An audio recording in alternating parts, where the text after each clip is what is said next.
Okay guys, this is the cable here that I was referring to that was wobbly. As you can see, when you move it, it comes out of the actual port.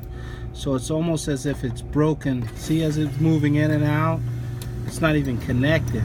So, you know, we have issues there. And the printer also has a password to get in.